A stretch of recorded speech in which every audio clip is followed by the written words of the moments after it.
BNP কোনোদিন কোনো অন্যায়কে সমর্থন করেনি, বিএনপি কখনো করবে না।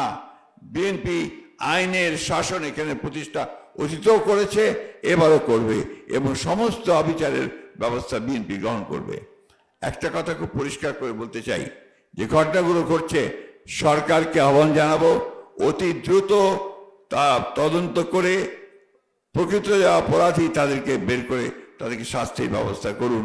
অন্যথায় জাতি আপনাদেরকে ক্ষমা করবে না, জাতি আপনাদেরকে দায়ী করবে একটা গণতন্ত্রে ফিরে না যাওয়ার সমস্ত সমস্যাগুলো তৈরি করার জন্য।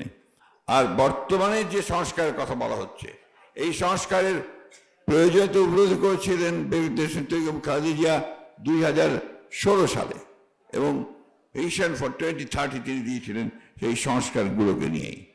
আবার আমরা বিএনপি ও অন্যান্য দলগুলোকে সঙ্গে নিয়ে আমাদের নেতা, আমাদের ভারপ্রাপ্ত চেয়ারম্যান জনাব তারেক রহমান সাহেবের নেতৃত্বে আমরা 31 দফা দিয়েছিলাম আমাদের রাষ্ট্র সংস্কারের জন্য, এবং তার সমস্ত যে কাজগুলো চলছে, সংস্কার কমিশন হচ্ছে, তার সবগুলোর সঙ্গেই আমরা সব সময় সহযোগিতা করছি, আমাদের মতামত আমরা দিয়েছি।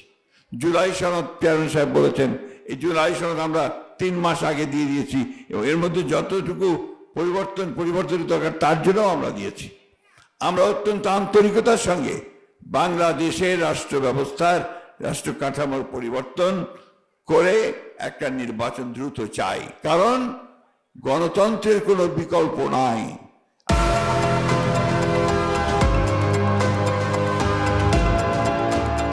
আর গণতন্ত্রে যাওয়ার প্রধান ফটকটি হচ্ছে আপনার নির্বাচন। নির্বাচন নেই বলেই আজকে দেশে যত আপনার এই ঘটনাগুলো ঘটছে, আপনার আইন শৃঙ্খলার ঘটনাগুলো ঘটছে, তার অবনতি ঘটছে, দুর্নীতি বাড়ছে, দুর্বৃত্তরা সুযোগ নিচ্ছে, কারণ তাদের পেছনে সেই ধরনের জনসমর্থন নেই। কিন্তু একটা ইলেক্টেড গভর্নমেন্ট আসলে নিঃসন্দেহে সেটা অনেক শক্তিশালী গভর্নমেন্ট হবে। বক্তব্য বাড়াবো না, শুধু আপনার কাছে এটি অনুরোধ করতে চাই যে আপনারা পারিবারিকভাবে অনেক ত্যাগ স্বীকার করেছেন, আপনাদের সন্তানেরা কাছে দেশ ত্যাগ স্বীকার করেছে। আমার মনে হয় আর কিছুদিন ধৈর্যের সঙ্গে আপনারা অপেক্ষা করুন, কাজ করুন গণতন্ত্রের জন্যে, এবং সবাইকে বিরত রাখুন, কেউই যেন আপনার সে অন্যায় কোনো কাজ করতে না পারে। বিএনপি কোনোদিন কোনো অন্যায়কে সমর্থন করেনি, বিএনপি কখনো করবে না। বিএনপি আইনের শাসন এখানে প্রতিষ্ঠা অতীতেও করেছে, এবারও করবে, এবং সমস্ত অবিচারের ব্যবস্থা বিএনপি গ্রহণ করবে।